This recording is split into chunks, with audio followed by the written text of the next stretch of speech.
Now that we've built our user experience, let's put some code in the CS file, in the code behind, so that we can respond to the icon with the two curved arrows, which implements our conversion.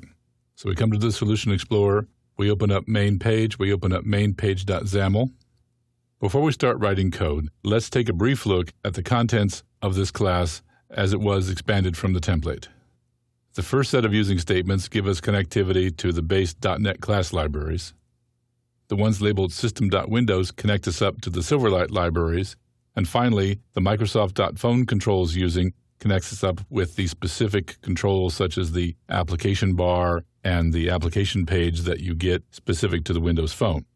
The namespace comes from the name of your application, and you have by default a constructor which calls initialize component, which is required in order to be able to initialize the Silverlight controls on the page. Your class may not look exactly like this because during the demonstration of building the user experience, I clicked in the word click in XAML in the application bar XML, and it automatically added this application bar icon button click method.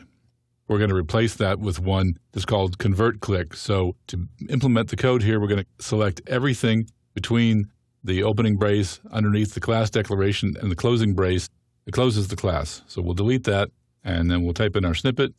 And now let's go take a look at what we've actually got. So we have our constructor still. We have a convert click, which is how we respond to the button on the application bar.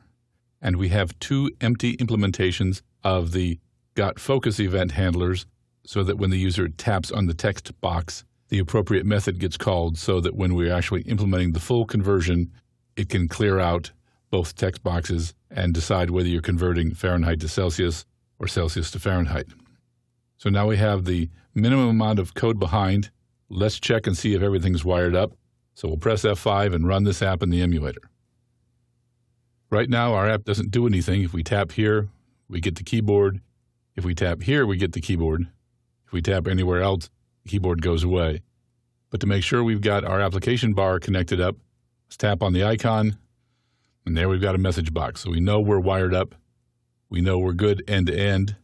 So let's make sure that you got this far, and then we'll go on in the next movie to actually add the semantic logic behind here to actually make this a units converter app.